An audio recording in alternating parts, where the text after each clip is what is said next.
السلام علیکم friends, welcome to کتاب نگری یوٹیوب چینل کتابوں کی نگری میں خوش آمدید۔ میں ہوں آپ کی ہوسٹ اقرا یاسین، اور آج میں آپ کے لیے لے کر آئی ہوں یمن ایوا کے قلم سے تحریر کردہ ناول اہل دل کے ایپیسوڈ نمبر 27 کو لے کر۔ اس ایپیسوڈ کو سٹارٹ کرنے سے پہلے جلدی سے کر لیجئے چینل کو سبسکرائب، ویڈیو کو لائک اور کلک کر لیجئے بیل آئیکن کو۔ اب سٹارٹ کرتے ہیں آج کے ایپیسوڈ۔ ہنا، جرار نے نرمی سے پکارتے ہوئے اس کی طرف قدم بڑھایا تو وہ اس نرم پکار پر جھٹکے سے سیدھی ہوئی۔ بے یقینی سے پھیلی آنکھیں جرار پر جمی تھیں۔ وہ اس کے پاس پہنچ کر اسے اپنے سینے سے لگا گیا۔ پاگل لڑکی! محبت سے اس کے سر پر لب رکھ کر وہ سرگوشی میں بولا۔ ہنا کے آنسو بہتے جا رہے تھے۔ وہ غصہ کرنا چاہتا تھا، ہنا نے بہت ہرٹ کیا تھا اسے، مگر اسے بکھری ہوئی حالت میں دیکھ کر سب غصہ اور ناراضگی بھول گیا۔ وہ سمجھ نہیں پا رہا تھا وہ یہ سب کیوں کر رہی ہے، کیا چاہتی تھی آخر، یہی تو پوچھنا چاہتا تھا مگر اس نے رابطہ ہی نہیں رکھا تھا۔ وہ نرمی سے اسے سمیٹے اس کے سلکی بالوں میں انگلیاں چلاتا جا رہا تھا، اور وہ اس کے سینے میں منہ چھپائے بری طرح سے روتی جا رہی تھی۔ ہنا، کیا ہوا ہے تمہیں؟ کیوں ایسا کر رہی ہو؟ نہ ملنے کو تیار تھی، نہ کال، نہ میسج، کوئی ناراضگی ہے؟ کچھ برا لگے تو مجھ سے کہو نا میری جان۔ اس کے بال سمیٹتے ہوئے جھک کر اس کی پیشانی پر لب رکھ گیا۔ وہی ساحل لہجہ تھا، وہی انداز اور نرمی، اس کا جادو بکھیرتا لمس۔ ہنا کا اداس دل جسے پھر سے بہاروں میں گھرنے لگا تھا۔ ہمارے درمیان سب اچھا تھا، پھر مسئلہ کہاں ہوا کہ اس لیے ناراض ہو کہ میں بلانے پر بھی نہیں آیا؟ اس شام میں آ رہا تھا مگر گاڑی خراب ہو گئی، وہاں کوئی ورک شاپ بھی نہ تھی کہ ٹھیک کروایا، اور میں لیٹ ہو رہا تھا۔ وہ نرمی سے سوال کرتا وضاحتیں دے رہا تھا۔ ہنا نے سر اٹھا کر اسے خفکی سے دیکھا، آنکھیں آنسوؤں سے بھری چمک رہی تھیں۔ تو آپ کال کر کے بتا بھی سکتے تھے، آپ نے مجھے اتنا انتظار کروایا۔ وہ بھیگی آواز میں بولی تو جری حیران ہوا۔ تمہیں کال کی تھی نا، تمہاری ماما نے اٹھائی اور کہا کہ تم سو گئی ہو۔ تم جلدی سو گئی تھی، تم نے کب ویٹ کیا میرا؟ وہ نہ چاہتے ہوئے بھی شکوہ کر گیا۔ ہنا اس کی بات پر چونک گئی، آنکھیں حیرت سے پھیل گئی تھیں۔ آپ جھوٹ بول رہے ہیں نا، مذاق کر رہے ہیں، بہلا رہے ہیں کیا مجھے؟ رات کے 2 بجے تک جاگتی رہی تھی، آپ کے آنے کا انتظار کرتی رہی تھی۔ مجھے ماما نے کہا بھی کہ آپ آفس سے چلے گئے ہیں اور شاید گھر جا چکے ہوں، پھر بھی ویٹ کیا تھا میں نے۔ اس کا گریبان مٹھیوں میں جکڑتی لڑنے لگی۔ جرار کو تھوڑی ہی دیر لگی تھی معاملہ سمجھنے میں۔ وہ مسز سمرا کی برین واشنگ کا شکار ہوئی تھی۔ وہ انتظار کرتی رہی تھی، اور وہ اس کی ماں کے جھوٹ پر سمجھا کہ وہ سو گئی ہے۔ اگلے روز اس کے پہنچنے پر ہنا کا دل کہاں چاہا ہوگا کہ اس سے ملے۔ اس کی کیفیت وہ سمجھنے لگا۔ ابھی تو وہ جانتا نہیں تھا کہ وہ تب بھی ملنے کے لیے تڑپ رہی تھی، وہ تب بھی ملتی اگر روکا نہ چاہتا تو۔ وہ محبت سے اس کا ہاتھ تھامتا ان پر لب رکھ گیا۔ ہنا روتے ہوئے خفکی سے ہاتھ چھڑوانے کی کوشش کرنے لگی۔ نہ میں جھوٹ بول رہا ہوں اور نہ ہی یہ بہانہ ہے۔ ٹھہرو، میں ثبوت دکھاتا ہوں تمہیں۔ وہ ایک بازو کے حصار میں اسے لیتا خود سے لگا گیا۔ دوسرے ہاتھ سے موبائل پاکٹ سے نکال کر کال لاگ میں سے اس ڈیٹ کی کال ڈھونڈی اور موبائل ہنا کو پکڑا دیا۔ ڈیٹ، ٹائم اور کال ڈیوریشن سمیت سب ہنا کی نظروں کے سامنے تھا۔ وہ آنکھوں میں بھرے آنسو صاف کرتی اسکرین کو غور سے دیکھ رہی تھی۔ میں نے کال کی تھی، آنٹی سمرا نے اٹینڈ بھی کی اور مجھے یہی بتایا کہ تم سو گئی ہو، اس لیے میں گھر لوٹ گیا تھا۔ وہ نرمی سے بولا۔ وہ سچ بول رہا تھا اور ثبوت سامنے تھا۔ ہنا نے تھک کر اس کے کندھے پر سر رکھ دیا، اس کا دماغ بند ہونے لگا تھا۔ اپنی ماں کو سمجھ نہیں پا رہی تھی کہ وہ کیا چاہتی تھی آخر۔ ہنا اتنی اذیت میں رہی اور وہ سچ چھپائے رہی، کیوں؟ جرار نے موبائل ایک طرف رکھ کر اسے سینے سے لگاتے ہوئے اس کی بھیگی آنکھوں کو باری باری اپنے جذبات سے بوجھل رمز سے نوازا۔ رونا بند کرو ہنا، اور بہت رہ لیا تم نے یہاں، اب بس گھر چلو۔ وہ نرمی سے بولتا اس کے چہرے کی نمی صاف کرنے لگا۔ وہ جرار کی بات پر گھبرا گئی۔ جرار، یہیں رہنے دیں پلیز، کچھ وقت یہاں رہنے دیں مجھے، یہ میرا گھر ہے جسے بہت چاہ سے بنوایا تھا اور اپنی مرضی سے سجایا تھا۔ میں یہاں خوشی محسوس کرتی ہوں، پلیز۔ وہ اسے التجا کرنے لگی، پھر سے وہی ضد کرنے لگی۔ جرار نے لب بھینچ لیے۔ وہ ہنا کو بہت مرتبہ سمجھا چکا تھا مگر وہ پھر بھی وہی بات دہرا رہی تھی۔ وہ جانتی تھی جرار کے لیے یہ فیصلہ مشکل ہے، پھر بھی وہ اپنی منوا لینا چاہتی تھی۔ جرار بے بس ہو گیا۔ ہنا سے شادی اسے پچھتاوے میں مبتلا کر رہی تھی۔ اسے اب چھوڑنا مشکل ہو رہا تھا، وہ دل میں بس گئی تھی، عادت بن گئی تھی۔ ایک پورا ہفتہ وہ اس کے بغیر جی کر دیکھ چکا تھا، اور وہ جینا بھی کیا جینا تھا، وہ دن رات تڑپا تھا۔ ہنا اس کے سینے سے لگی اپنی بات دہرا رہی تھی۔ اسے اپنا گھر یا آسائشات اور پرانی زندگی واپس چاہیے تھی، مگر ساتھ میں جرار بھی۔ خاموشی سے اس کا سر تھپکتے جرار کو شاہ کے ایک دفعہ کے کہے الفاظ یاد آئے۔ جیری، یہ لڑکیاں بہت گھنی ہوتی ہیں، پہلے محبت حاصل کرنے کے لیے ویسی بن جائیں گی جیسے لڑکا چاہتا ہے، پھر جب محبت مل گئی، لڑکا مل گیا اور جہاں دیکھا وہاں وہ عادی ہو گیا، قیدی ہو گیا، وہاں اپنا رنگ بدل لیتی ہیں، اپنی منواتی ہیں اور اپنی کرتی ہیں۔ اس لیے میں کہوں گا لڑکی وہ اچھی جو پہلے روز اپنا رنگ روپ سامنے رکھے، جیسی ہو ویسی دکھے۔ وہ جانتا تھا یہ بس شاہی کا خیال تھا، وہ اپنا نظریہ بتا رہا تھا، اور تب جرار کو اس کے اس خیال سے بالکل اتفاق نہیں ہوا تھا۔ اس کا ہمیشہ یہی ماننا رہا تھا کہ لڑکی ذات بہت معصوم ہوتی ہے، وفاؤں میں گندھی اور اپنا آپ سب کچھ وار دینے والی۔ اسے قسمت نے 2 لڑکیوں سے جوڑا تھا اور دونوں نے مطلب پرستی کی حد کر دی تھی۔ ہیر نے رشتہ جڑنے سے بھی پہلے اپنا اصل دکھا دیا تھا۔ اب ہنا کو وہ اتنی محبت اور توجہ دے کر بھی خالی ہاتھ تھا۔ ہنا اپنے کہے پر ڈٹی ہوئی تھی، اسے اپنا سکون چاہیے تھا، اسے جرار کی پرواہ نہیں تھی۔ اور لڑکیوں کو تو ویسے بھی لگتا ہے لڑکے مجبور نہیں ہوا کرتے، لڑکے جو چاہیں کر سکتے ہیں۔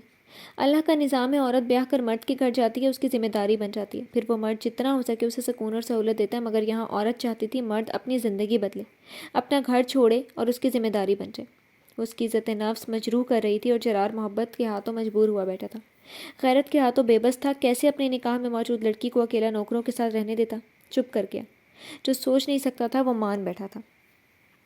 شاہی کی طبیعت کچھ اپسیٹ ہو رہی تھی، صبح کام پر گیا تو سر درد تھا، وہاں میڈیسن لے کر تھوڑی دیر آرام بھی کیا، مگر شام تک اچھا خاصا بخار ہو چکا تھا۔ وہ بتیلی سے گھر کے لیے نکلا تو جری کا خیال آیا، نہ وہ رات کو لوٹا تھا نہ صبح۔ اس نے جیپ ایک طرف روک کر جری کو کال ملا لی۔ ہاں کیا حال ہے تیرے؟ صلح ہوئی؟ ابھی تک جوتیاں چٹکھا رہا ہے؟ اس نے اپنے مزاج کے مطابق طنزیہ لہجے میں سوال کیا تھا، چاہے دل میں جتنے بھی فکر کرے لبوں پر طنز رکھ کر سب چھپا لیتا تھا۔ سب ٹھیک ہے، بس وہ اس کی طبیعت نہیں ٹھیک تو مجھے اس کے پاس رکنا پڑے گا۔ شرار کو بتاتے ہوئے شرمندگی بھی ہو رہی تھی۔ اس کی مدھم آواز محسوس کر کے شاہین نے سر ہلا دیا۔ ٹھیک ہے، خیال رکھنا اور اپنا حال دیتے رہنا، شاہین نے اسے نرمی سے کہا اور کال بند کر کے سرد آہ بھری۔ تو ہمدردی میں ہی مارا گیا، وہ تعصب سے بڑبڑایا۔ اس کی مدھم آواز سے ہی سمجھ گیا تھا کہ وہ جھوٹ بول رہا ہے۔ وہ جب بھی بہانہ بناتا تھا وہ ایسی آواز دھیمی ہو جاتی تھی۔ وہ سر جھٹکتا جیپ سٹارٹ کر کے روڈ پر آ کر پھر سے رک گیا۔ سامنے کا راستہ گھر کی طرف جا رہا تھا اور پیچھے کا راستہ گاؤں کی طرف۔ ویکینڈ بھی تھا اور طبیعت بھی خراب تھی، گھر سے زیادہ سکون کہاں ملتا؟ ہاں مگر اسے تھوڑا سا لمبا سفر کر کے آنے جانے کی ضرورت تھی۔ وہ یو ٹرن لیتا گاؤں کے راستے پر جیپ بڑھا گیا۔ جری کو تو ویسے بھی گھر نہیں آنا تھا۔ اپنی خراب طبیعت پر بوجھ ڈال کر وہ رفتار بڑھاتا گاؤں پہنچا تو شام ڈھل رہی تھی۔ اس کی جیپ کی گڑگڑ پر گھر کے بچے شاہے چاچو کہتے بڑے گیٹ کی طرف بھاگے تھے۔ وہ سب کو پیار کر کے آگے آیا تو اماں اپنی چارپائی پر پنکھے کے آگے بیٹھی تسبیح کر رہی تھیں۔ اسے دیکھ کر محبت سے مسکرائیں۔ وہ ان کے پاس پہنچا تو باہیں پھیلا کر اس کے چوڑے کندھے پر رکھتی محبت سے پیشانی چوم گئی۔ اتنا تپ کیوں رہا ہے شاہے؟ اماں نے فکر مندی سے سوال کیا۔ کچن سے آتی دیدے بھی بےتابی سے اسے ملی۔ بھابھیوں اور بھائیوں سے ملتا وہ بریا کو ڈھونڈ رہا تھا جو سامنے نہیں تھی۔ طبیعت ٹھیک نہیں تھی، سوچا جو 2 دن ہے گھر میں گزار لوں گا۔ وہ اماں کے ساتھ والی چارپائی پر نیم دراز ہو کر بول رہا تھا۔ دیدے اس کے کھانے پینے کا بندوبست کرنے لگی۔ وہ تب تک کپڑے بدل آیا۔ سب سے باتیں کرتا وہ بریا کو ڈھونڈ رہا تھا، جبکہ بریا کھلی چھت پر نماز پڑھنے کے بعد دعا کے لیے ہاتھ اٹھاتی رو رہی تھی۔ دل پریشان ہو رہا تھا۔ آج دن کے وقت ندا کا دیور اکرام اور شہربانوں کا بھائی عارف آئے تھے۔ اماں سے بولے گزر رہے تھے تو آ گئے، مگر سچ کیا تھا یہ تو اکرام اس دن اسے بتا گیا تھا۔ شہربانوں نے خوب مہمان نوازی کی اور بریا کچن کی گرمی میں کاموں کے بہانے کھڑی رہ گئی تھی۔ اماں اور دیدے اسے باہر بلاتی رہیں، لیکن وہ کام ختم ہونے کے بعد بھی کچن میں کھڑی چیزیں یہاں وہاں کرتی رہیں۔ اس کا دل کڑلا رہا تھا، کیا اسے اپنے گھر میں بھی چھپ کر رہنا ہوگا؟ وہ کسی کو بتانے سے بھی ڈرتی تھی۔ اس کے سگے بھائی نے اس کا کبھی یقین نہیں کیا تو یہاں کون کرتا؟ پھر آگے لڑکے بھی ان لوگوں کے اپنے تھے۔ ندا کے دیور کو یا شہربانوں کے بھائی کو کوئی غلط نہ کہتا، مگر ہاں بریا پر ان لڑکوں کو بہکانے کا الزام ضرور لگ جاتا۔ اسے خوف تھا پھر سے بد کردار کہلائی جانے کا اور پھر سے اس لڑکوں کے ساتھ جوڑے جانے کا۔ وہ جانتی تھی اس بار یہ آخری ٹھکانہ تھا اس کا، یہاں سے نکالی گئی تو رل جائے گی۔ وہ لڑکے دیر تک بیٹھے رہے، پھر کھانا کھا کر چلے گئے۔ اکرام نے اس روز کہا بہت شوق تھا ہمیں آپ کو دیکھنے کا۔ اس نے دیکھ لیا، مل لیا اور آج وہ عارف کو بھی لے آیا تھا۔ اسے لگا وہ میوزیم میں رکھا مجسمہ ہے جسے لوگ دیکھنے آ رہے ہیں۔ اتنی ذلت، اتنی اذیت، وہ کتنی دیر دعا کے بجائے روتی رہی تھی۔ آخر اسے دیدے نے آواز لگائی، بریا نیچے آ جا میری دھی، شاہے آیا بیٹھا ہے کب سے۔ دیدے کے الفاظ پر وہ چونکی اور چہرے پر ہاتھ پھیر کر جائے-نماز لپیٹی کمرے میں آ کر واش روم میں گھس اور چہرے پر کتنی ہی دیر پانی کے چھپاکے مارتی آنسوؤں کی نمی دھوتی رہی، پھر تولیے سے چہرہ رگڑ کر سرخ کر دیا۔ دوپٹہ ٹھیک کر کے نیچے پہنچی تو شاہے چائے پی رہا تھا۔ اس نے آہستگی سے سلام کیا تو وہ اسے دیکھتا سر ہلا کر جواب دے گیا۔ وہ اماں کے پاس ایک طرف خاموشی سے بیٹھ گئی۔ شاہے نے چائے پی کر کپ فارغ کیا تو دیدے نے لے لیا۔ لیٹ جا اب صحیح سے، ایسے اٹک کر کیوں بیٹھا ہے؟ سر میں تیل ڈال دوں؟ دیدے نے اسے فکر مندی سے دیکھ کر کہا تو سوچ میں گم بریا نے سر اٹھا کر اسے دیکھا۔ سرخ شہد رنگ آنکھیں لیے وہ دیدے کی ہدایت پر عمل کر رہا تھا۔ تکیہ ٹھیک کر کے لیٹا اور نظر بریا پر ڈالی۔ وہ پریشانی سے دیکھ رہی تھی۔ اماں مجھے لگتا ہے نظر لگی ہے مجھے، بیٹھے بٹھائے بخار ہو گیا، سر درد کر رہے ہیں۔ سر تکیے پر رکھ کر شرارت سے مسکرا کر بول رہا تھا۔ آواز کچھ بھاری اور کمزور سی ہو رہی تھی۔ اچھا میں ہمایوں سے کہتی ہوں، مولوی صاحب سے کہے گا فجر کی نماز کے بعد دم کر دے گا تجھے۔ اماں نے فکر مندی سے اسے دیکھا۔ بریا نے اس اکڑو کے غرور پر ناک چڑھائی۔ شاہے اسے دیکھتا مسکراہٹ دبا کے، اس کی یہ حرکت شاہے کا دل دھڑکا دیتی تھی۔ چھوٹی سی ناک کو چڑھا کر طنز سے اس کا دیکھنا اسے دیوانہ کر دیتا تھا۔ تو مالش کر دے، میں اس کی جگہ بنا دوں، پھر سو جائے گا آرام سے۔ دیدے تیل لا کر بریا کو پکڑا گئیں۔ وہ ہونک سے تیل کی شیشی کو دیکھنے لگی۔ اسے کہاں مالش کرنا آتا تھا۔ بے چارگی سے شاہے کو دیکھا، وہ سکون سے اٹھ کر بیٹھ گیا۔ وہ منہ بناتی اٹھ کر اس کے پاس کھڑی ہو گئی۔ دیدے کے طریقے سے سر پر تیل انڈیلا تو کچھ زیادہ ہی گرا گئی۔ شاہے نے کن پٹیوں سے بہتی تیل کی لکیریں صاف کرتے ہوئے اسے شیشی لی۔ وہ خفت زدہ سے اس کے سر پر الٹے سیدھے ہاتھ مارنے لگی۔ درد کو آرام تو کیا آتا، اس کے تھپیڑوں سے درد بڑھ ہی گیا۔ بس بس دھیان سے بریا، ایسا نہ ہو سر کا چوڑا اتار دو، بس کرو۔ شاہین نے اس کا بازو تھام کر آہستگی سے کہتے ہوئے روکا۔ اس کا سر بری طرح چکرانے لگا تھا۔ بریہ نے تیل کی شیشی اس سے لی اور ڈھکن بند کرتی اندر اماں کے کمرے میں رکھا۔ دیدے نے بریہ اور شاہے کے لیے الگ سے 2 چارپائیاں ڈال کر پیڈسٹل فین بھی لگا دیا تھا، پر جگہ بنتے ہی اٹھ کر وہاں جا کر لیٹا تھا۔ سب نے سونے کے لیے لائٹس آف کی تو بریہ بھی شاہے کے ساتھ والی چارپائی پر جا کر سونے لگی۔ چادر خود پر تان کر لیٹی تو پھر سے وہی خیال ستانے لگا، اگر وہ لڑکی ایسے ہی ہر وقت آنے جانے لگے تو سب کو شاید سبب سمجھ آنے لگے گی۔ ہنا تو یہاں تھی ہی نہیں، اور سب سے بڑھ کر اگر شاہے کو ذرا بھنک بھی پڑ گئی تو وہ جو اتنی مشکل سے نرم ہوا تھا اس کے ساتھ پھر سے سختی پر اتر آتا۔ اگر شہربانوں کے بھائی نے دوستوں کو بھی اس کی شکل اور کردار تفصیل سے بتایا تھا تو ممکن تھا کبھی لڑکے بات کریں اور شاہے سن لیں۔ جو لڑکی ان کے گاؤں کے لڑکوں کی میں دلچسپ ٹاپک بن چکی ہو، اسے شاہے کیوں اپنائے گا؟ سوچتی اور پریشان ہوتی بریہ اپنا ہاتھ پر شاہے کا ہاتھ محسوس کر کے چونک گئی۔ گردن گھما کر اسے دیکھا۔ کیا بات ہے، نیند نہیں آ رہی؟ ہر طرف چلتے پنکھوں کی آوازوں میں وہ بمشکل شاہے کی نقاہت بھری آواز سن پائی تھی۔ لہجے کی نرمی پر یکٹک اسے دیکھنے لگی کہ یہ فکر سلامت رہے گی اگر وہ جو سر میں ہوتے عجیب سے درد اور طبیعت خراب ہونے پر سو نہیں پا رہا تھا بریہ کے لیے فکر مند ہوا۔ بریہ، شاہے نے اس کا نازک سا ہاتھ اپنے بھاری گرم ہاتھ میں مضبوطی سے تھام کر ہولے سے دبایا۔ کیا میرے بھائی نے کبھی تم سے میرا حال پوچھا؟ وہ اچانک سوال کرنے لگی۔ وہ ابھی سے اپنے واپسی کا راستہ کھوجنے لگی تھی۔ اس کے سوال پر شاہے چپ ہوا۔ اپنے سون ہوتے جسم کو محسوس کرتا وہ سر اس بات میں ہلا گیا۔ ہاں، کبھی کبھی پوچھ بھی لیتا ہے سامنا ہو تو۔ وہ جھوٹ بول گیا، نہیں کہہ پایا کہ وہ تو سامنا ہونے پر یہاں وہاں ہو جاتا ہے کہ کہیں شاہے نہ اس سے بات کر لی، مگر بریہ کا دل نہیں توڑ پایا۔ کیا میں کبھی انہیں ملنے جا سکتی ہوں؟ بس تھوڑی دیر کے لیے۔ تم کہو گے تو بڑی چادر میں خود کو چھپا کر جاؤں گی، کوئی نہیں دیکھے گا مجھے، تمہارے سامنے ہی ملوں گی، رہنے کا بھی نہیں کہوں گی۔ وہ تیزی سے بولتی یقین دلا رہی تھی، بے چینی سے بولتی معصوم سی بچی لگی تھی جو ڈری ہوئی ہو، جسے اپنوں سے بچھڑ کر خوف محسوس ہو رہا ہو۔ شاہے کے دل میں ٹیس سی اٹھی تھی۔ اس کے لہجے میں محرومی اسے دل سے محسوس ہوئی تھی۔ بے ساختہ اس کا ہاتھ اپنے جلتے لبوں پر رکھ گیا۔ بریہ سٹ پٹا کر ہاتھ کھینچ گئی۔ جاؤ گی کیسے؟ تمہیں لے جاؤں اور پھر اسی دن واپس لاؤں؟ بہت مشکل ہوگی مجھے۔ کچھ وقت اور انتظار کر لو تو لے چلوں گا۔ وہ صاف بہلا رہا تھا۔ بریہ کو اب اس کے تسلیوں بھرے جھوٹے الفاظ کی پہچان ہونے لگی تھی۔ اس کا بہلاتا لہجہ پہچان گئی۔ اس کی آنکھیں بھر آئیں۔ وہ اسے راستہ کیوں نہیں دے رہا کہ وہ یہاں سے دھکے دے کر نکالے جانے پر کسی ٹھکانے پر پہنچ سکے؟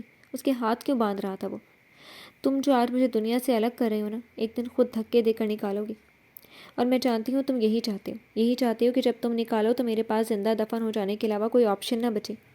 بھرائی ہوئی آواز میں کہہ کر اس سے دور ہوتی وہ سیدھی لیٹ کر بھیگتی آنکھوں پر بازو رکھ گئی۔ شاہے اس کے الفاظ پر ساکت سا رہ گیا۔ وہ کیوں یہاں سے جانے کی تیاری کر رہی تھی؟ اسے کیوں لگ رہا تھا کہ وہ نکالے گا؟ اسے کیوں لگا کہ وہ دفن ہونے والی ہے؟ وہ بے چین سے اٹھ کر بیٹھ گیا۔ آج اس کے الفاظ نے اسے اندر تک زخمی کر دیا تھا۔ وہ کبھی کسی کی طلب میں اتنا بے قرار نہیں ہوا تھا۔ بریہ، بات سنو، اسے پکارتا وہ سر میں اٹھتی شدید ٹیسوں کو دبانے لگا۔ بریہ انسنا کیے پڑی رہی۔ شاہے کا سر پھٹنے والا ہو گیا۔ وہ سر پکڑ کر تکیے پر گر گیا۔ لب سختی سے بھیج گئے۔ ہمایوں کولر سے پانی پی کر اپنی چارپائی کی طرف جانے کے لیے ان کی چارپائیوں کے پاس سے گزر رہا تھا۔ ہمایوں ویر، اس نے بے ساختہ بھائی کو پکارا۔ ہمایوں چونک کر رکا اور تیزی سے اس کے پاس پہنچا۔ شاہے، کیا ہوا میرے شیر؟ ہمایوں نے اس پر جھک کر اس کا چہرہ تھپتھپایا۔ بریہ بھی ہمایوں کی آواز پر اٹھ کر بیٹھ گئی۔ صحن میں کچھ ہی دیر میں پھر سے ایک بلب جل گیا تھا۔ اماں، دیدی، عباس اور بھابیاں تک سب وہاں جمع ہو گئے۔ شاہے کا سر درد شدت اختیار کر گیا تھا۔ اس کی خراب ہوتی حالت پر عباس اور ہمایوں نے اسے جیپ میں بٹھایا اور جیپ نکال کر کچھ دور موجود چھوٹے ہسپتال میں لے گئی تھی۔ اماں اور دیدے گھبرائی ہوئی سی رو رہی تھی اور بریہ اپنی جگہ جیسے بے جان ہو چکی تھی۔ بڑی بڑی آنکھیں خوف سے پھیلی ہوئی تھیں۔ شاہے کو کیا ہوا تھا؟ اگر اسے کچھ ہو گیا تو؟ اس کے دماغ میں یہی سوال ہتھوڑے کی طرح بج رہے تھے۔ اس کا دل خوف سے کپکپا رہا تھا۔ جی تو فرینڈز، کیسی لگی آپ کو آج کے ایپیسوڈ؟ کمنٹ سیکشن میں ضرور بتائیے گا۔ پھر حاضر ہوں گے نیکسٹ ایپیسوڈ کے ساتھ۔ تب تک کے لیے اجازت دیجیے۔ شکریہ، اللہ حافظ۔